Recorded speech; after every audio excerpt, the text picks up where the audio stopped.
পয়সা উপার্জন করতে হবে বেশি, এ কথাই ঠিক। পয়সা কম উপার্জন করতে হবে কোনোদিন আমি এই কথা বলি না, তবে বৈধ উপার্জন করতে হবে। টাকা ছাড়া আপনি জাতির কোনো উপকার করতে পারবেন না। নিঃস্ব অসহায় অবস্থায় ওই কথাটা আল্লাহ রাসূল খোলা মাঠে ঘোষণা করেছিলেন। তিনি খোলা মাঠে বলেছিলেন 450 কিলোমিটার দূরে, 600 কিলোমিটার দূরে যেতে হবে। তাবুকের যুদ্ধে কে কি করতে পারে, কে দান করতে পারে। সেদিন ওমর রাদিয়াল্লাহু তাআলা আনহু বলেছিলেন, আজকে আবু বকর সিদ্দিককে পরাজয় করে দেব।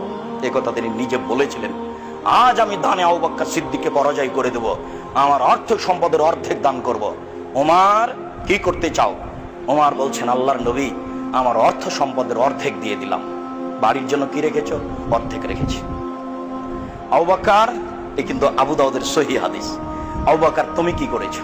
তখন আবু বকর সিদ্দিক রাদিয়াল্লাহু আনহু বলছেন, আল্লাহর কসম, আল্লাহর নবী, আপনাকে আর আল্লাহকে বাড়িতে রেখে যা আছে সবই দিয়ে দিলাম। 10 টাকাও হবে না, ভ্যান ভাড়াও হবে না। কিন্তু তিনি যা বলেছেন, কিয়ামত পর্যন্ত তার কথাকে ডেঙ্গিয়ে কেউ যেতে পারবে না। তখন ওমর বললেন, আজ যখন পরাজয় হয়ে গেলাম, জীবনে কোনোদিন আবু বকর সিদ্দিককে দান করে আর পরাজয় করতে পারবো না। যা টাকা ছিল তাতে হয়তো আবু বকর সিদ্দিকের টাকার চেয়ে উমরের টাকা 10 গুণ বেশি হতে পারে, কিন্তু ভাষা যেটা আবু বকর সিদ্দিকের ছিল, এই ভাষাকে ডেঙ্গিয়ে পৃথিবীর কেউ যেতে পারবে না। আবু বকর সিদ্দিক রাদিয়াল্লাহু আনহুর ভাষাটা ছিল, আপনাকে আর আল্লাহকে বাড়িতে ঘিরে সব দিয়ে দিলাম।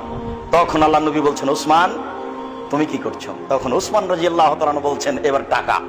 উসমান রাদিয়াল্লাহু তাআলা বলছেন, আল্লাহর নবী, যত মানুষ তাবুকের যুদ্ধে যাবে সমস্ত মানুষের অর্ধেকের যাতায়াত খরচ, খাওয়া খরচ আমি দেব।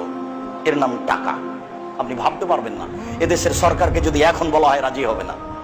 30,000 মানুষ ছিল, 15,000 মানুষকে 15,000 উট দিবেন, যাতায়াত খাওয়া খরচ দিবেন 3 মাসের, তার নাম টাকা।